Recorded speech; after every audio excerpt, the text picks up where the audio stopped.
Thank you sir. ఏం తల్లి అందరు సంతోషంగా ఉన్నారా? అందరు మంచిగా ఇల్లు కట్టుకుంటారా? సన్న బియ్యం వస్తున్నాయా? రేషన్ కార్డు వచ్చిందా? మీ మీ గ్రామంలో అందరూ తండాలో అందరు బాగున్నారు కదా? 10 ఏళ్ళు ఇట్లనే కట్టుకుంటే ఇప్పటికి మీకు ఎన్నొచ్చు, సంవత్సరానికి 2 లక్షలు కట్టినా 20 లక్షలు ఇల్లు అవుతుండే. డబల్ బెడ్రూమ్ ఇల్లు అని పెద్ద సార్ చెప్పిండు, అక్కడనే పోయిండు. మొత్తం ఇప్పుడు ఇవాళ గూడెంలో ఎన్ని వచ్చినాయి ఇండ్లు? 312. సో అందరు దాదాపు ఇల్లు కట్టుకున్నట్టే కదా?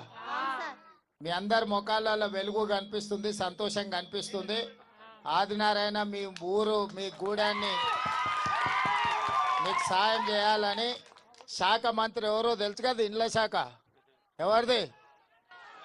ఎవరిది గట్టిగా చెప్పండి.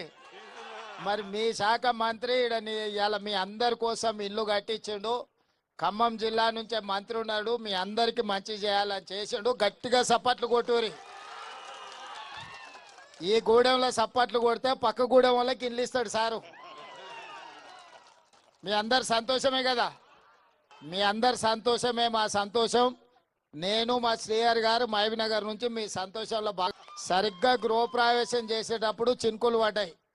పెద్దోళ్ళు చెప్పారు చినుకులు పడితే రాముల వారి ఉత్సవాలు అయినాక కూడా చినుకులు పడతాయి. భద్రాద్రి రాముడు మీ దగ్గర ఉండు, మీకు ఎక్కువ తెలుసు అందరికంటే. ఇవాళ పేదోళ్ళ ఇంట్లో గృహప్రవేశం జరిగినప్పుడు కూడా చినుకులు పడి వర్ణదేవుడు మిమ్మల్ని ఆశీర్వదించండు మన అందరినీ. సంతోషం. రాష్ట్రంలో ఇట్లనే 4.5 లక్షల ఇండ్లు కడుతున్నాం. మళ్ళీ 2 ఏళ్ళలో ఇంకో 4.5 లక్షలు పేదవాళ్ళందరికీ ఈ ఇండ్లు మనం కట్టుకుందాం. గతంలో 10 ఏళ్ళు కట్టుకోలేకపోయినాం. ఆ ఏళ్ళ వైఎస్ రాజశేఖర రెడ్డి గారు ఉన్నప్పుడు ఇందిరమ్మ ఇండ్లు కట్టుకున్నాం, అవునా? మళ్ళా మధ్యలో 10 ఏళ్ళు మనకు కరువు వచ్చింది. మళ్ళీ ఇప్పుడు 10 ఏళ్ళు అందరు పేదోళ్లకు మనము ఇండ్లు ఇచ్చుకుందాం. మీ పిల్లల పెళ్లిళ్ళు చేసుకొని వాళ్ళకు కూడా మళ్ళీ కొత్త ఇండ్లు ఇద్దాం.